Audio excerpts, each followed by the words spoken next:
Hey guys, welcome back to my show. This is your host Anika, and today's episode will be all about the creative community and how you can build your own one. So let's get into it. First of all, thank you so much for joining me. This episode will be quite a lot of fun. I am going to be talking a lot about creative community and everything in between. So let's get into it. Creative communities are normally just a so-called bubble that many people put us in. But in my case, or what I like to think is, creative communities are the way you find your people. You find the people you can connect with, find the people you can share the deepest secrets or deepest creative thoughts you have, something that not many people are interested in hearing about, but this select group is always behind you and always there to support you, no matter what the time is, no matter what the day is, and no matter what they're doing. They could be working on something and they would still come back to you at some point. And so it's really important to have that group or that support system who can always just be behind you, helping you out along the journey to your creative spot. Of course, this does take time. For me personally, it took me a while to find my people. And by finding my people, I do not mean just being like recruiting people and be like, hey, would you like to be part of my support system? It's more of like something that happens with the flow. You kind of meet people, you see them, oh, this person seems pretty nice. Let's see how we can, connect and see whether we are a good fit for each other in terms of being part of the creative family. Of course, many people like family is overrated. Family is just your immediate family, but really it's just anyone you can have that connection with. You could even have your classroom of kids be your family, if you will. It could be a second home from your actual home. There's honestly not really a group definition or like a set definition towards what community or friendship or family even means. Many people just think community is just a group of people, which is true, but it's also a group of people who support each other or have like something in common, or if not in common, then at least they have the ability to listen to each other and talk and have a good time. For me, again, I'm giving my examples here just to put this into perspective. For me, I have my best friend. She has always been helping me. In fact, just yesterday I performed at an open mic and performed one of my original songs called Texting My Friend at 12 a.m., which I wrote about her. And it was just amazing because I was able to sing about something I love, something that I was passionate about, something that I genuinely cared about, because the song is just about our friendship to many people. But for me, it's about the deepest connections we've built over just the span of 2 years, and how, despite not knowing her more than 2 years, I kind of just built this huge connection that may not be possible had we not started talking. Of course, that doesn't mean that I could just meet anyone for 2 years and I'll be like, oh, you're part of my squad.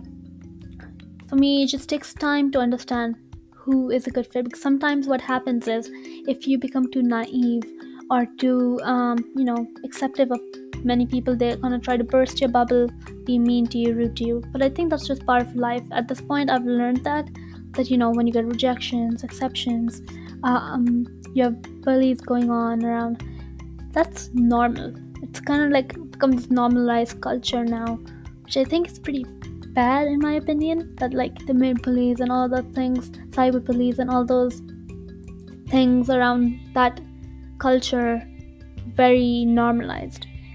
It should not be normalized, but again, we cannot stop someone from doing that. So of course there are downsides to having your own community. Sometimes if you watch a lot of movies, you can even think that communities backstab. That may not be true. I mean, at least as of now, I've not experienced that. Hopefully never, but it's always a possible thing. In fact, for me, the best friend I'm talking to you guys about, I often think that everything's gonna vanish one day when I'm off to college, because college is where everyone goes separate ways. But for me, now that I'm thinking about it more logically, I always like, well, there's the invention of a phone, you can still stay in touch. And she just doesn't seem like that kind of person. Although I don't know. It's very interesting to think about. But let's come back to the topic. I kind of shifted gears a little bit. Now, the number one rule, or this is not really a rule, but in order to build connections, you need to talk to people. And if you are an introvert, which I used to be for a while, it can be tough.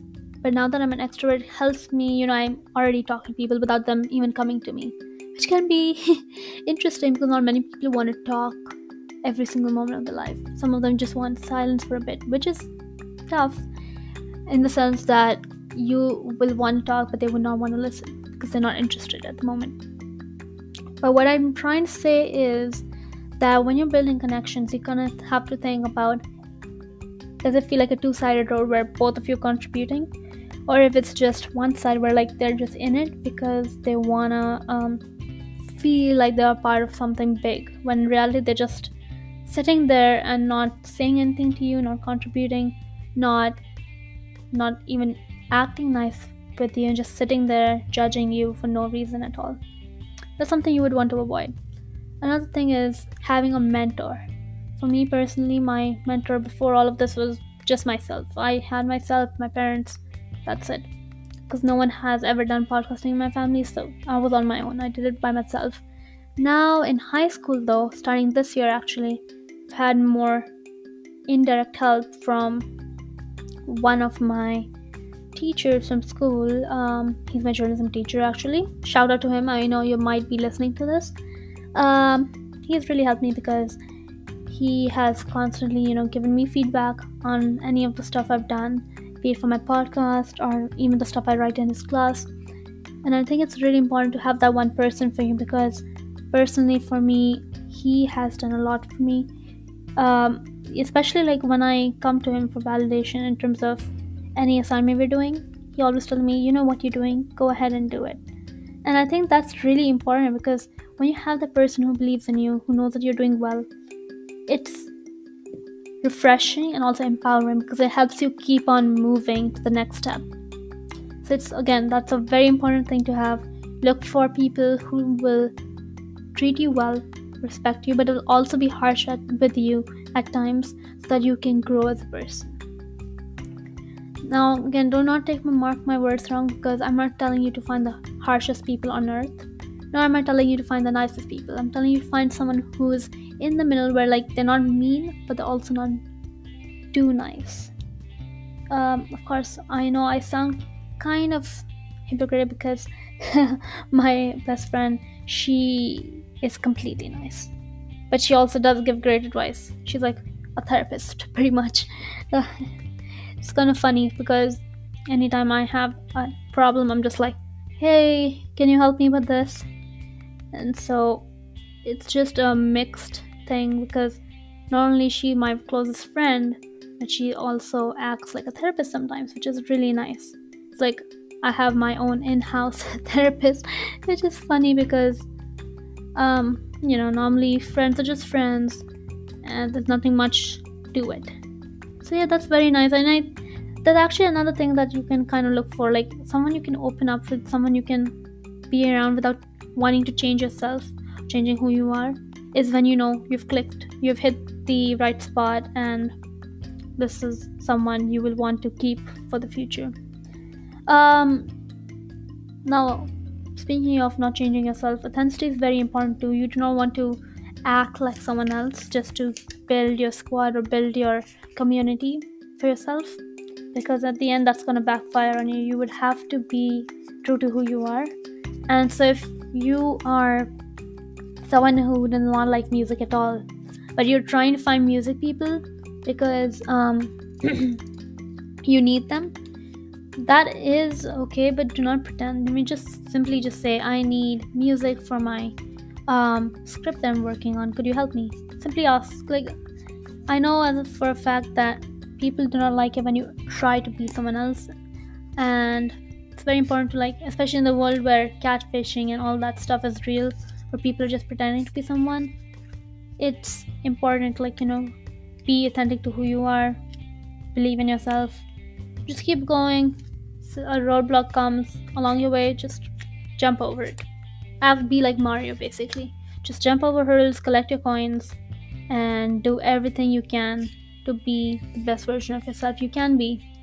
I hope you all enjoy this episode. I know I was rambling a lot in this episode, but I hope this helped you and brings you onto the path of your creative journey that you think that you can embrace and be true to yourself again.